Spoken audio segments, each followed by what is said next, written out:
In the great state of Alabama, they had students returning Roll this week, Tide. like most universities. And get this, after having 1% positive rate on the introduction 1%? test, 1%.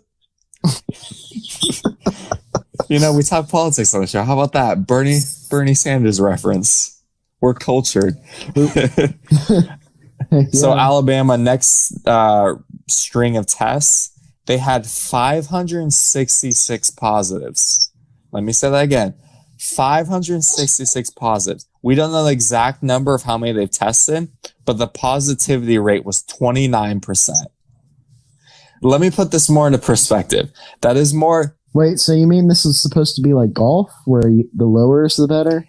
Yes. It's not like NBA right now where they're trying to put up 200 a game and not play defense. There needs to be some defense. Roll Tide should be known for their defense. But anyways, Forrest Gump went there. So. 566, and this is in a week. From August 19th. It hasn't even been a week. August 19th to this comes out on the 26th. Basically like 6 days. 566. And that is more than the state of Rhode Island and Alaska in that time period. Dang. How about that? Okay, but how many people are actually being tested in Alaska? Very true. And how many people are in Rhode Island? Like 10 people. But, you know, it's a university of probably 30 to 50,000, whatever the range is. Major public university.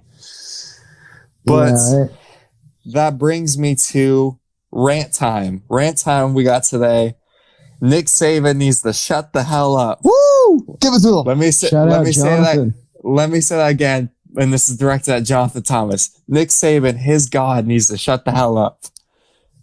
He has come out in August and had 2 quotes. They're just like, dude, why do you say this? It's kind of like when we were talking about Dwight Howard, like the first episode. Like, dude, nobody asked. Like, why do you have to like just say the things that like you're given to say? Like, say the simple things like, hey, we're testing players and we're doing the best we can to prevent COVID. And that's it. That's all you gotta say.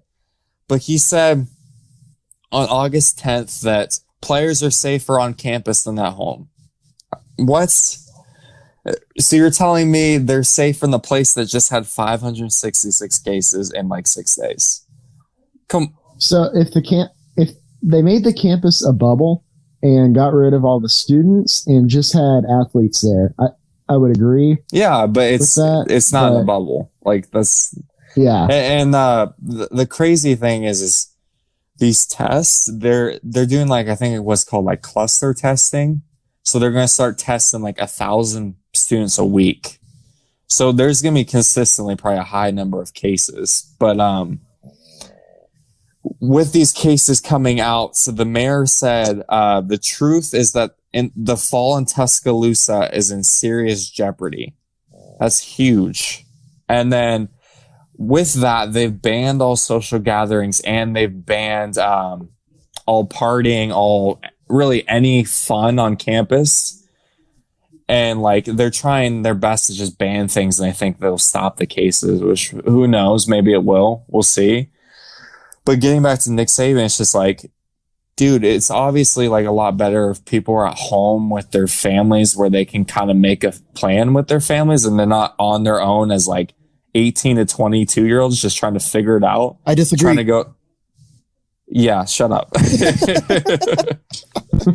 Now, obviously there's some dumb kids out there that are just a problem no matter where you go, but when you want to have that football season that bad. Yeah, and that gets into his next statement. He said, everybody acts like we want to play for the money. We want to play for the players. I want to play for the players. Shut the hell up. I don't care if those players get COVID. Nick Saban makes $11.5 million a year. He's the highest paid public official in the state of Alabama. And you're telling I was like, oh, it's not the money. Like how dumb does that sound when you're making all this money and your players who are doing all the work for you are not making that money? They're putting themselves on the line every single week for you. Like, bro, you don't need to say this. You don't need to say this. And it pisses me off because Nick Saban is known as he's like Bill Belichick and all these other coaches or Greg Popovich, where they don't say much in these press conferences. Like, he's literally going out of his way to put his foot in his mouth. Bro, what are we doing?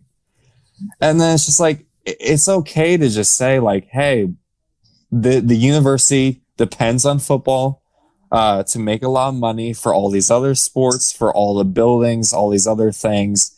Like, football is extremely important. If we cancel the season, we're losing billions of dollars. It's okay to say that. Everyone knows that's happening.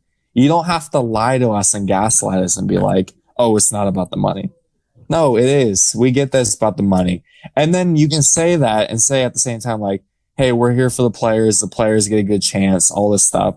Like, we get that too, but you don't need to lie to us and say, oh, it's not about the money. It's just so dumb. Nick Saban, shut the hell up. And that wraps up my rant for today. Yeah, I think we should let Tyler do the weekly rants because, you know, Tyler's a little more aggressive. That's what energy sounds like, Cody. I'm mad. I'm always mad. That's my life. Tyler just has a monotone, like, voice. I don't have much and range. He just keeps going. If I was a singer, I only hit low notes. I don't hit high notes ever. But you know me. Sometimes I just start a sentence and I don't know where it's going, and I just hope I find myself along the way. But that's why I always take pauses whenever I'm talking, so I can just gather my thoughts and see where I'm going. That's Cody Smith. Yeah. So I think I got my aggression out. That's my weekly, trip to the psychiatrist to just kind of get my anger out, from HBU football. Thanks, Darius. But anyways, that wraps up Rant Time, and that also wraps up our show for today.